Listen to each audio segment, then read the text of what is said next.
Hello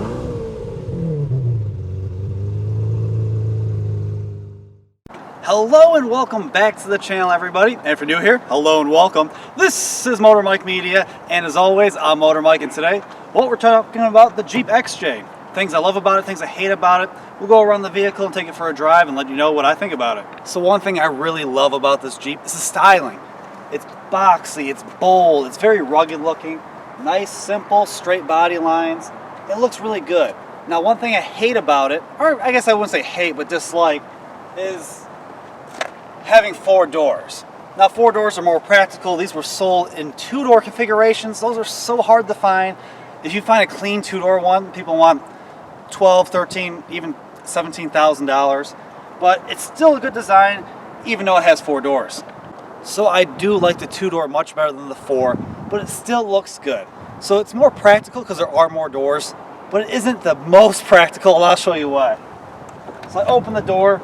The door doesn't open all the way. You can see that this wheel well really intrudes in here. So let me get in, and it's pretty tight back here.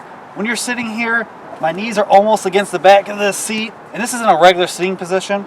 The cushion is really low, so my knees are pretty high, and it is a little tight in here. I just have a little bit of headroom, and I wouldn't want to be back here on a long trip. So one thing I do hate is the rust. This vehicle has a lot of it. It's unfortunate. I do live in Michigan. We have bad winters that the salt just builds up. It rusts these things away. Yes, you could fix it. I don't know how much it would cost, and that could be one of the deciding factors. If you do find one of these that are clean, like I said, they're expensive. 2-door ones are expensive. Manual transmissions are expensive.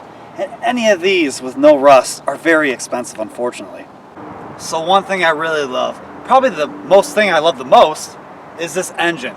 I love the inline 6 engine from Chrysler. It's the 4-liter. I've talked about it a lot. It's smooth, super reliable. These last hundreds of thousands of miles, and it's just a joy to drive. So one of the things I really like is just how it drives.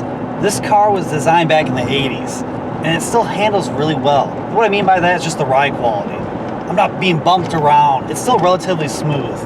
And I go through a corner, yeah, there's body roll. It's not a sports car, but it's confidence inspiring. You feel like you can tackle anything, whether it's a road, dirt roads, going off-roading and having some fun in it.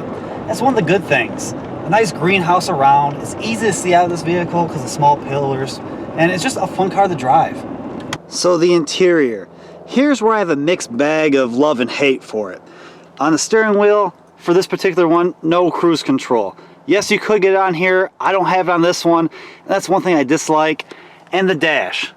The dash is simple. It's a pretty decent design, but I like the previous generation of these better.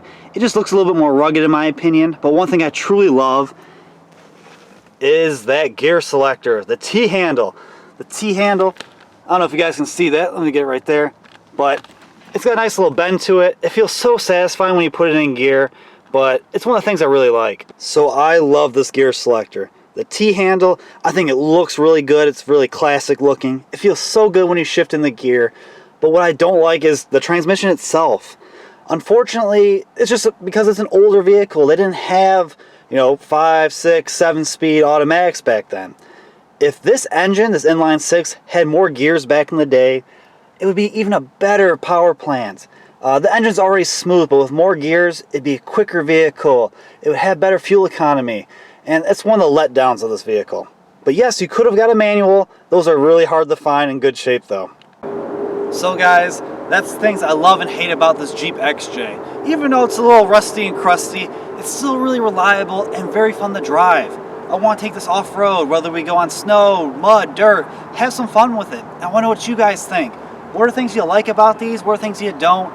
Do you like the 4-door, the 2-door? And what do you want to see from this Jeep? Whether it be mods or videos in general upon it. Please let me know in the comments down below. And if you haven't already and you want to, check out my channel. I keep trying to give you guys more and more content. It's about cars, trucks, crossovers, and SUVs, combustion engines, like this old girl, and EVs, a little bit of everything. But if you want to support me in a more personal way, I have a Patreon, a couple different tiers. You guys can get early access to some of my videos. It helps me and the channel grow, and I really appreciate it.